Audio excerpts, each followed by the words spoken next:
Red light, waiting for the green light. Tick tock, tick tock, tick tock. Tick. There it is. The green light. We're alive. We're well. And I just want to talk to you about Canada. I know I posted one earlier, but I feel like I need to talk to you a little bit more. Our friends in the North are taking a terrible beating. Their freedoms are being taken away month by month under the dictatorship of a corrupt parliamentary system. The way the parliamentary government runs basically strips the individual rights of the citizens, allowing only for certain portions, or if you will, spoonsful, of either liberals or conservatives to run the country. And that's wrong. Look at Canada today. Look at the taxation schemes. When you figure the tax they pay, take on gasoline, they're paying $6 to $7 a gallon or more, and the difference is in taxes. Their wages are taxed 2 or 3 times. Everything they buy has 2 to 3 taxes on it. And now their government, check this out, is getting ready to pass a bill that would tax individuals on unrealized capital gains. Now, what does that mean? Unrealized capital gains. That means you bought a house for $80,000, and 30 years later it's worth $1.5 million. So, the difference between $80,000 and $1.5 million is an unrealized capital gain. I say unrealized because you haven't sold it. But that's not good enough for Parliament. No, the people in Ottawa have their eyes on that. They say, look, we will bill you at the end of every year $30, $40, $50, $60, $100,000.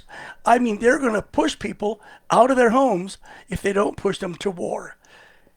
Canada has long been our friendly neighbor to the north, our staunchest ally.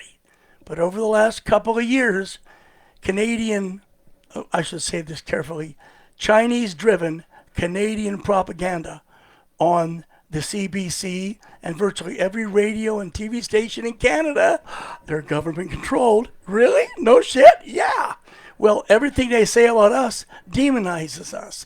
In fact, in a recent report, we found that Beijing CCTV, that's Chinese Central Television, is less hostile to us than China's CBC. Do you understand? China's bad-mouthing us less than Canada. Well, it's worked over the past several years. Canadians have come either to be jealous of, fearful of, or hateful toward America. As this happens, we have a problem. Please think about this. Our neighbors to the north, what if they're hostile? We already have Mexico on the southern border, a failed nation run by drug lords. Now we're going to have a hostile border on the north. We cannot afford to let that happen. If need be, it's time for us to invade Canada. We could take them on a weekend, no problem. But at least we could free the people who wanted freedom, make it a territory like Puerto Rico, loosely governed, but under the U.S. Constitution.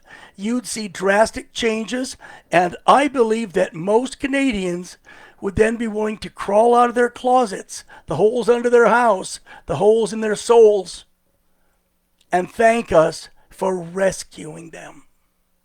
Look at British Columbia, probably the most communocentric, communistic, red badge of communism province in all of Canada. You've got a town there called Richmond that is pretty much all Chinese. How Chinese? Drive into Richmond and try to find a sign, a restaurant menu, or anything else written in English. By the millions, Chinese have flooded into British Columbia. And now Canada says, we can't get enough young men and women to recruit into our own forces to hold up our end of NATO. So what are they going to do? They're going to open recruiting to green card holding Chinese. Yes, Chinese citizens, landed immigrants, and they'll put them in there. What will happen to China's already miserably unstaffed, horribly trained, and horribly bad morale? What's going to happen to them when the Chinese take over from within? Do you think for 5 seconds that will not pose a fifth column? It's bad enough having them live scattered all over Canada, scattered owning British Columbia. But now you put rifles in their hands, you put uniforms on them, you promote them, you get their officers, give it 10 years, and now we have a hostile force that is worthy of our might. No, we need to invade Canada now and let Mexico look. Let them watch to see how it's done. We've already taken care of Maduro in Venezuela and Khamenei in Iran. It's time now to march on Canada or Mexico. But my opinion is, if we do Canada now, it's going to be a hell of a lot easier than if we wait.